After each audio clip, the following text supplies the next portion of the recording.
उन्होंने यह निर्देश दिया और अपील की कि प्रदेश के सभी प्रवासी कामगार श्रमिकों को के साथ सम्मानजनक व्यवहार किया जाए। सभी श्रमिकों कामगारों के साथ सम्मानजनक व्यवहार किया जाए। माननीय मुख्यमंत्री जी ने यह कहा है कि जो भी श्रमिक और कामगार हैं उनकी सकुशल प्रदेश में वापसी के लिए उनको व्यवस्थित रूप से मेडिकल स्क्रीन करके फिर उनको अपने घर तक होम क्वारंटाइन में भेजने की व्यवस्था बहुत ही मजबूती से की जा रही है। और ऐसे में कहीं भी व्यक्ति यदि कहीं भी हमारे श्रमिक या कामगार साथी हैं तो पैदल ना चलें, और पैदल चलने से एक और बीमारी का खतरा भी है, सुरक्षा का भी खतरा है। और उन्होंने बार बार इस बात पर बल दिया है कि कोई भी श्रमिक पैदल न चले, कतई न चलें। माननीय मुख्यमंत्री जी ने कहा कि अब तक 22 मार्च तक लॉकडाउन से पहले 50 से 60 हज़ार लोग प्रदेश में वापस आ चुके थे। 25 मार्च के बाद दिल्ली से, हरियाणा से, राजस्थान से 6 लाख जो है हमारे श्रमिक घर भेजे गए और बसों को लगाकर जो है 4000 से अधिक बसों को लगाकर, यूपी रोडवेज की बसों को लगाकर घर भेजा गया। आज की तारीख में जो भी श्रमिक आ रहा है उसको जनपद स्तर पर रिसीव करके वहाँ पर जो है उनकी मेडिकल स्क्रीनिंग करा के, मेडिकल स्क्रीनिंग के बाद उनको प्रॉपर व्यवस्था के अनुरूप सरकारी खर्च पर जो है मैं खाद्यान्न के पैकेट के होम क्वारंटाइन में भेजा जा रहा है। और होम क्वारंटाइन में भेजने के साथ ही वहाँ के ग्राम प्रधान और वहाँ की वॉलंटियर्स को ये अनुरोध किया जा रहा है कि उनका होम क्वारंटाइन के समय सहयोग दें।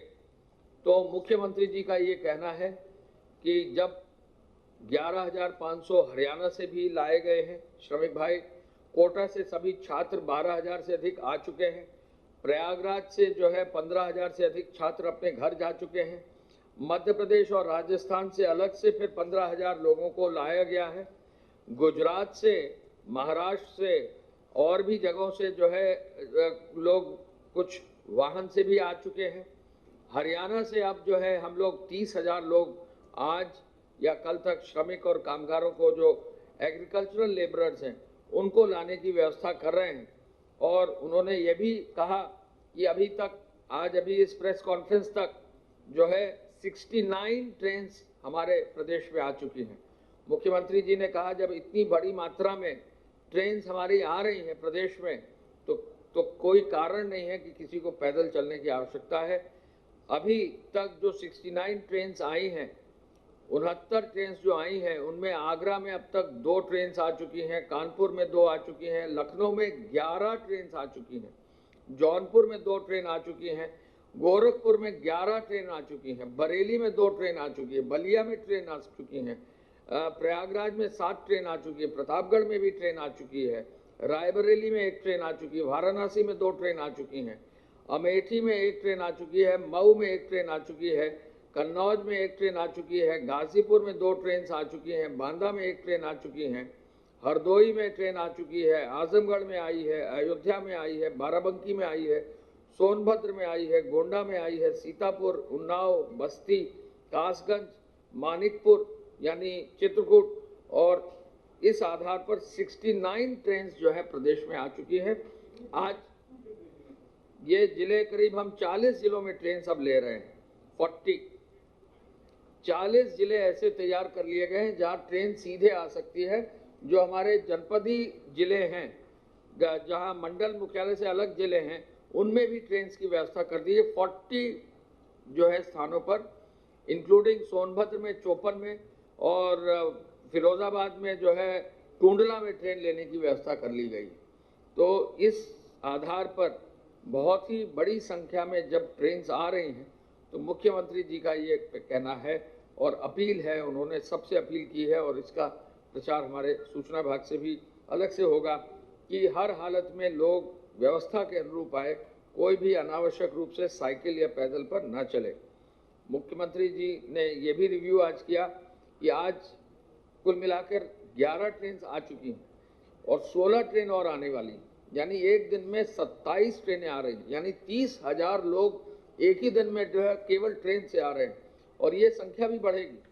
66 ट्रेनों को हमने अभी अनुमति दे दी है और 10 गुजरात की ट्रेन और हैं तो उनको भी हम अनुमति देने जा रहे हैं, यानी 76 ट्रेन जो है अगले 2 दिन के अंदर आ जाएंगी। तो लगभग 30 से 40 ट्रेन जहां एक और आने लगेंगी तो निश्चय ही इससे काफ़ी लोगों को आने में सहूलियत होगी। और इसमें पुनः अपील सबकी ओर से ये जरूर कहना होगा कि किसी भी सूरत में पैदल न चलें और साइकिल पर ना चलें, असुरक्षित ना रहें। स्वास्थ्य के लिए भी अदरवाइज भी जो है कहीं भी पैदल और अदरवाइज चलते हैं तो सुरक्षा की व्यवस्था दिक्कत होती है। माननीय मुख्यमंत्री जी ने लॉकडाउन को पूरी सख्ती से लागू करने पर प्रत्येक दशा से हॉटस्पॉट क्षेत्रों में सैनिटाइजेशन, स्वास्थ्य की व्यवस्था और डोर स्टेप डिलीवरी का भी आज रिव्यू किया है। आज माननीय मुख्यमंत्री जी ने यह भी निर्देश दिया है कि गृह जनपद पहुंचने के बाद जो परिवहन निगम की बसें हैं वो पर्याप्त संख्या में हर जनपद में रखवा दी जाएं, जिससे किसी भी जनपद में परिवहन निगम की बसों की कहीं कोई कठिनाई ना हो। परिवहन निगम जो है 10,000 बसों के साथ जो है इस व्यवस्था को लागू कर रहा है, 10,000 बस। तो ये सबसे बड़ी व्यवस्था पूरे देश में होगी। इतनी बड़ी व्यवस्था लोगों को लाने की ट्रेन के माध्यम से और बसों के माध्यम से पूरे देश में कहीं नहीं हुई। मुख्यमंत्री जी ने 75 जनपदों के जिलाधिकारी के सहयोग के लिए जो आईएएस और वरिष्ठ पीसीएस अधिकारी भेजे हैं वो भी जो है उनसे भी संवाद जल्दी ही वो नियमित करेंगे और उनसे संवाद रखेंगे। साथ साथ विदेशों से आने वाले लोगों की भी आज उन्होंने समीक्षा की। आपको मालूम है कि कल विदेश से जो है एक फ्लाइट शारजा से यहाँ आएगी लखनऊ 7:45 बजे रात को, और साथ साथ आज एक फ्लाइट दिल्ली आएगी जिसमें लगभग 20 हमारे यात्री ऐसे होंगे जो दिल्ली से नोएडा और गाजियाबाद आएंगे और क्वारंटाइन में रखे जाएंगे। जो अन्य प्रदेश से वापस आने के लिए इच्छुक व्यक्ति हैं उनके लिए केवल एक ही शर्त है कि उनकी सूची बनकर उस प्रदेश से हमारे प्रदेश में आ जाए और साथ साथ उनका मेडिकल सर्टिफिकेट आ जाए। तो उत्तर प्रदेश सरकार ऐसे लोगों की अगर सूची आ जाती है और मेडिकल सर्टिफिकेशन भी आ जाता है तो उनको लेने के लिए तैयार है। ऐसी व्यवस्था हर प्रदेश के साथ की जा रही है। कोविड और नॉन कोविड हॉस्पिटल्स के अलग अलग स्थापित करने का भी आज जो है समीक्षा की गई है और मुख्य चिकित्सा अधिकारियों को कोरोना मरीजों का अध्ययन करते हुए रोगियों की केस हिस्ट्री भी तैयार करने का निर्देश दिया है। टेस्टिंग की क्षमता को बढ़ाने के लिए और पूल टेस्टिंग को भी बढ़ाने का जो है आज मुख्यमंत्री जी ने निर्देश दिया है और ये भी निर्देश दिया है कि जो भी मेडिकल संसाधन प्रत्येक जनपद में हैं उनकी व्यवस्था ऐसी हो कि सब चले, सब इक्विपमेंट चले, सभी डॉक्टर वहाँ पर ट्रेन हो जाएं और पूरी व्यवस्था को आगे ले जाया जाए। एक निर्देश आज मुख्यमंत्री जी ने और दिया है कि जो भी फायर ब्रिगेड की जो गाड़ियाँ हैं पुनः एक व्यापक और बृहद अभियान ऐसा चलाया जाए कि शहर में एक एक इलाके में ज़्यादा संख्या में फायर ब्रिगेड लगाकर 5-5 फायर ब्रिगेड एक साथ लगाकर पूरा एक एरिया जो है उसको डिकंटामिनेट कर दिया जाए। तो ये निर्देश डीजी फायर को अब दे दिए गए हैं। हॉटस्पॉट के लिए भी और जो मार्केट्स हैं, मंडी हैं, उनके लिए विशेष रूप से, और जो हॉस्पिटल्स के पास का एरिया है जहाँ भी इन्फेक्शन का लोड ज़्यादा है, मंडी हो, हॉटस्पॉट्स का एरिया हो या हॉस्पिटल्स के आसपास का एरिया हो, कोई भी ऐसा एरिया हो या बड़ा कोई ऑफिस हो, तो ऐसे एरियाज़ को ज़रूर जो है डिसइंफेक्टेशन करने के लिए निर्देश मुख्यमंत्री जी ने डीजी फायर को दिया। माननीय मुख्यमंत्री जी ने L1, L2, L3 dedicated Covid hospitals की बेड्स की संख्या का भी आज रिव्यू किया है और आपको ध्यान होगा कुछ दिन पहले माननीय मुख्यमंत्री जी ने 52,000 बेड्स का एक लक्ष्य रखा था और आपको जानकर खुशी होगी कि आज तक जो रजिस्ट्रेशन हुआ है और ये रजिस्ट्रेशन भारत सरकार की वेबसाइट पर हो जाता है, 48,000 बेड्स की व्यवस्था अब हो गई है। यानी जो लक्ष्य मुख्यमंत्री जी ने तय किया था उस लक्ष्य की पूर्ति लगभग आज या कल में स्वास्थ्य विभाग और स्वास्थ्य शिक्षा विभाग उसको कर लेगा। मुख्यमंत्री जी ने ये कहा है कि आगे जो भी वेंटिलेटर्स अब हर जनपद में जहां 2 वेंटिलेटर दिए गए थे मुख्यमंत्री जी ने कहा है कि हर जनपद में जहां पहले वेंटिलेटर नहीं थे 20 जनपद, वहां पर 5 वेंटिलेटर जो है दे दिए जाए। ये भी निर्देश आज उन्होंने दिया है। निराश्रित गौवंश के संरक्षण के लिए, भूसा बैंक स्थापित करने के लिए, गौ आश्रय स्थलों में रोजगारों की संभावनाओं को आगे बढ़ाने के लिए और इस एरिया के सेक्टोरियल नीतियों के लिए आगे बढ़ाने के लिए मुख्यमंत्री जी ने आज निर्देश दिया है। ट्रेनों की संख्या के बारे में हम आपको पहले ही बता चुके हैं कि अब तक 69 ट्रेन आ चुकी हैं और 11 ट्रेन आज आने वाली और है। तो एक दिन में लगभग 27 से 28 ट्रेनें हम अब डेली ले रहे हैं और हमारा लक्ष्य है कि एक दिन में 35 से 40 ट्रेनें जो है हम कम से कम ले लें। हमारे 40 स्टेशन जो है ट्रेन लेने के लिए तैयार हो गए हैं। जो गृह विभाग के माध्यम से लॉकडाउन अवधि में कार्रवाई की जाती है, आज तक 188 के अंतर्गत करीब 40,000 FIR यानी 39,439 FIR हो गई हैं, यानी लगभग 40,000 FIR हो गई हैं और 1,14,000 लोगों के विरुद्ध FIR दर्ज कर दी गई है। 37,000 वाहन अब जो है सीज कर दिए गए हैं और जैसा कल हमने बताया था, अब जो है चालान की राशि भी अब 16 लाख रुपया जो है हो गई है। हम ये भी आपको बताना चाहेंगे कि हॉटस्पॉट एरिया में 67 जनपदों में जो 452 हॉटस्पॉट एरिया हैं, इनमें 8,42,000 मकानों में लगभग 47 लाख लोगों को जो है उनकी हॉटस्पॉट के एरिया में व्यवस्था की जा रही है और साथ ही साथ जो कोरोना संदिग्ध है इन एरियाज में 20,000 लोगों पर भी सर्वेलेंस भी जो है किया जा रहा है। तबलीगी जमात और मरकज से जो जुड़े हुए लोग थे उन पर जो कार्रवाई की जानी थी क्वारंटाइन की, वो कर दी गई है।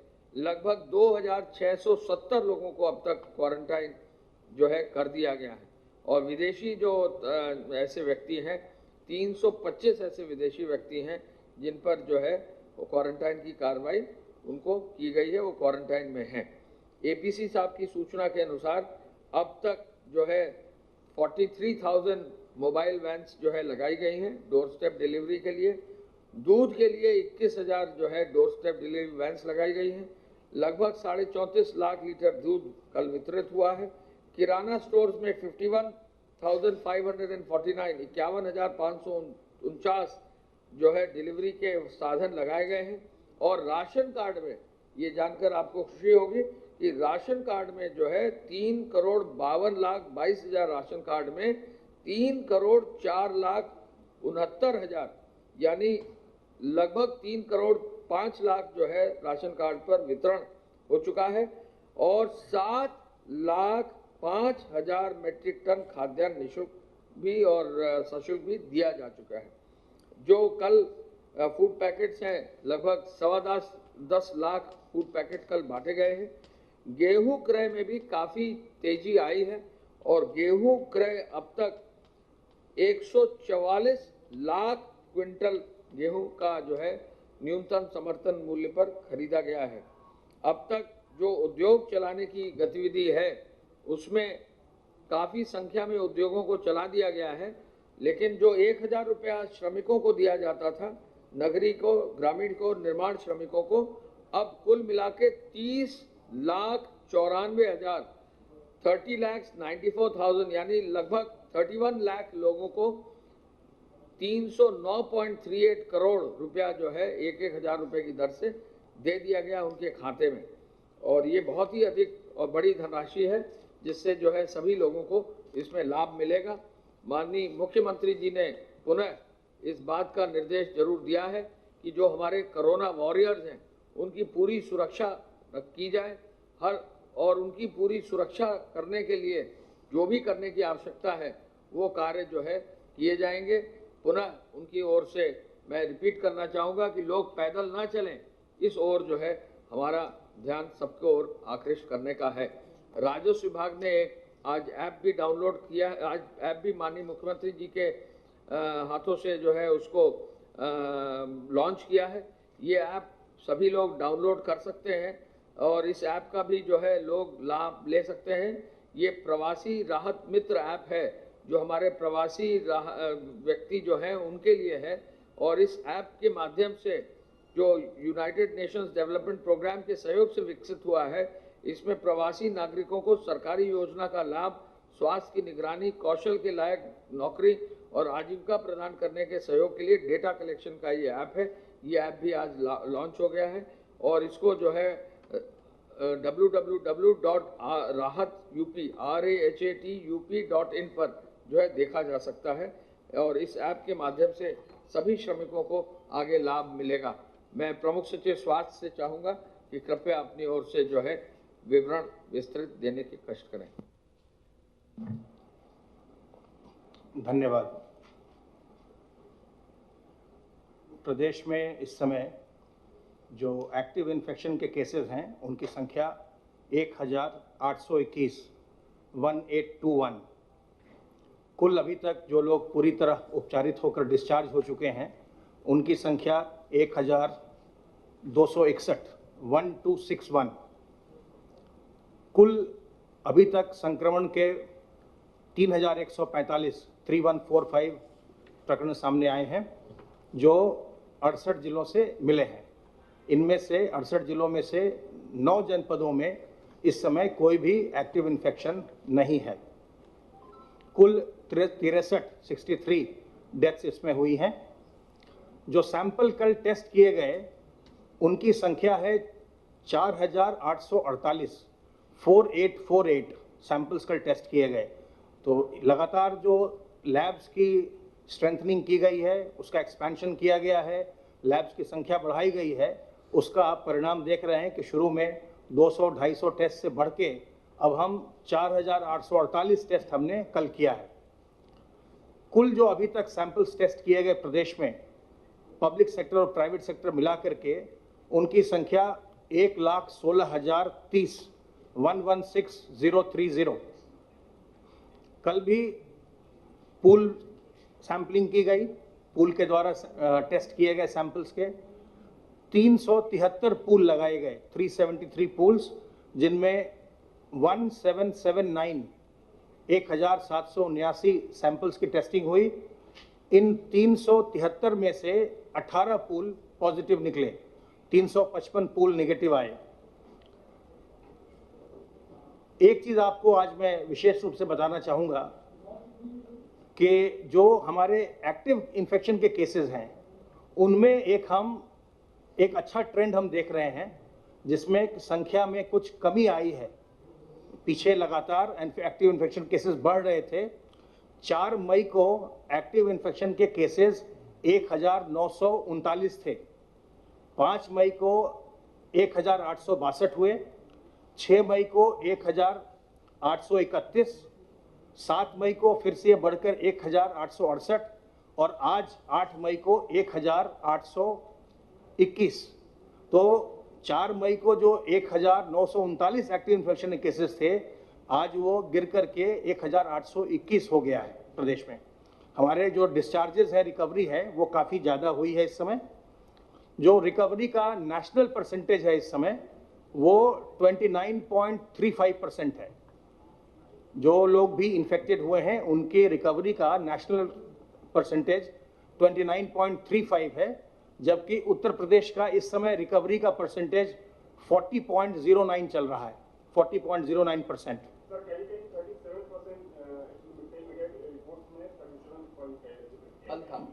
कल ना, मैं तो आपको अभी के आंकड़े से बता रहा हूँ। 3145 टोटल है और उसमें से डिस्चार्जेस 1261 है, इससे आपको मैं बता रहा हूँ।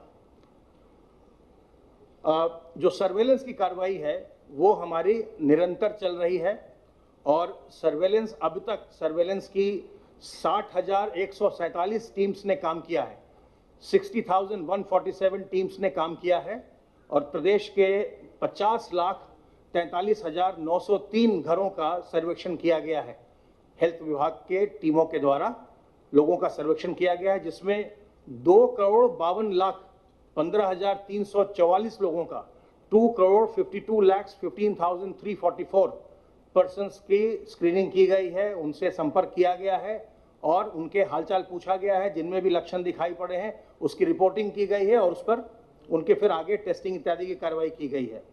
आइसोलेशन वार्ड्स में आज के दिन 1885 लोग हैं जो विभिन्न चिकित्सालयों में या मेडिकल कॉलेजेस में हैं, और जो फैसिलिटी क्वारंटाइन है उसमें 9575 लोग इस समय फैसिलिटी क्वारंटाइन में हैं। आरोग्य सेतु से उसमें निरंतर लोग ऐप डाउनलोड कर रहे हैं प्रदेश में, और उसमें जो अलर्ट्स आ रहे हैं उसके लिए ये व्यवस्था बना दी गई है। पहले हम सीधे सारे के सारे डेटा को हम डिस्ट्रिक्ट्स को भेज रहे थे, अब ये व्यवस्था बना दी गई है कि जो हमारा कंट्रोल रूम है स्टेट का, हेल्थ डिपार्टमेंट का, वहाँ से जिनके भी अलर्ट्स आ रहे हैं उनको फ़ोन टेलीफोनिक कॉल्स जा रहे हैं, और उनको हम टेलीफोनिक कॉल्स करके उनका हालचाल पूछेंगे, और अगर उनमें कोई लक्षण पाया जाएगा तो उनको रिकमेंड किया जाएगा कि आप अपने परीक्षण कराएं, अपना टेस्ट कराएं। हमारा हेल्पलाइन जो है उसका नंबर आप जानते हैं, 1800 180 51 45। किसी भी व्यक्ति को अगर ऐसा लगे कि उसमें कोई लक्षण आ रहे हैं, सर्दी खांसी जुकाम या सांस लेने में तकलीफ आदि, तो इस नंबर पर फ़ोन करें, सलाह प्राप्त करें। आपको हमारे जो कंट्रोल रूम में बैठे अधिकारी हैं वो लोग बताएंगे कि आपको घर पर आराम करना चाहिए या आपको नज़दीकी चिकित्सालय में जाकर के अपना परीक्षण कराना चाहिए। 1800-180-5145 हमारा हेल्पलाइन नंबर है।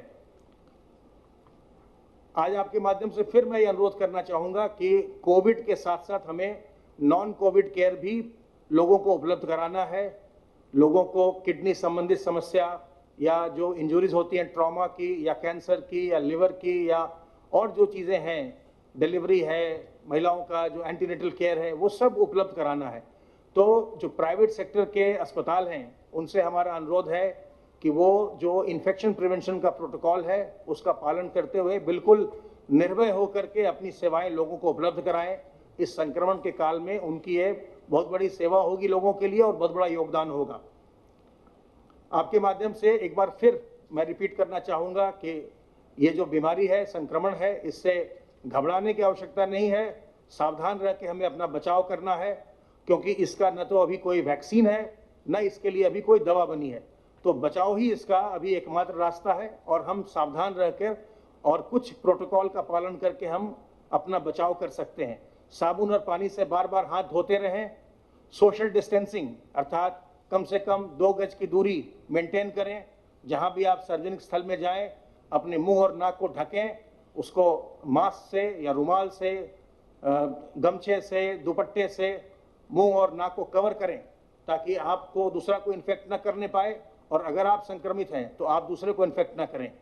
साथ ही साथ इस बात का विशेष ध्यान रखें कि इसमें जो बुजुर्ग होते हैं और जो जिनको पहले से कोई बीमारी है उनको ये संक्रमण ज़्यादा परेशान करता है, इसलिए उनको बचाना है। अपने बुजुर्गों को बचाना है, जिनको भी पहले से कोई बीमारी है उनको बचाना है, उनको स्वयं भी अपना ध्यान रखना है, और हम लोगों को भी ध्यान रखना है कि हम भी किसी भी बुजुर्ग के नज़दीक न जाएं। उनसे अगर हमें कोई बात करनी है हम दूर से बात करें, उनके नज़दीक हम न जाएं। अगर हम किसी को जानते हैं, कोई गर्भवती महिला है या कोई व्यक्ति ऐसा है जिसको पहले से कोई बीमारी है, हम उसके नज़दीक बिल्कुल न जाएं। हम दूर से ही उनसे बातचीत करें और दूरी मेंटेन करें ताकि उनको किसी प्रकार का संक्रमण न होने पाए। आखिर में मैं आप लोगों से यही, आपके माध्यम से यही कहना चाहूँगा कि सरकार इस पूरे प्रकरण में जो जांच की सुविधा है और चिकित्सा की सुविधा है ये निःशुल्क उपलब्ध करा रही है, और जो हमारे प्रवासी आए हैं इस समय बड़ी संख्या में ट्रेन से और दूसरे माध्यम से जो आ रहे हैं गांव में, उनके लिए 21 दिन की होम क्वारंटाइन की व्यवस्था की गई है। उनको अपने घरों में ही रहना है, और जो सोशल जो नॉर्म्स हैं, जो हमारे कम्युनिटी सर्वेलेंस की बात है, उस पर हमें बहुत जोर देना है। जो गांव में जो ग्राम प्रधान की अध्यक्षता में समिति बनाई गई है, ग्राम निगरानी समिति, और जो शहरों में मोहल्ला निगरानी समिति बनाई गई है, इनकी भूमिका बहुत ही महत्वपूर्ण है। इनको अपनी जिम्मेदारी का निर्वहन बहुत ही चौकसी के साथ करना है, और प्रतिदिन ये सुनिश्चित करना है कि जो लोग बाहर से आए हैं वो अपने घर में ही हैं, होम क्वारंटाइन का पालन कर रहे हैं, अपने सामाजिक दायित्वों का पालन कर रहे हैं। इस बीमारी से घबराना नहीं है, न ही ये कोई स्टिग्मा है। ये संक्रामक बीमारी है, ये किसी को भी हो सकती है। इसलिए अगर किसी को बीमारी है, न तो उसके साथ आप कोई हीन भाव रखें, न उसके साथ दुर्व्यवहार करें, और अगर किसी के पास कोई बीमारी है तो न वो घबराए और सामने आकर के अपनी जांच करवाए, अपनी चिकित्सा करवाए। धन्यवाद।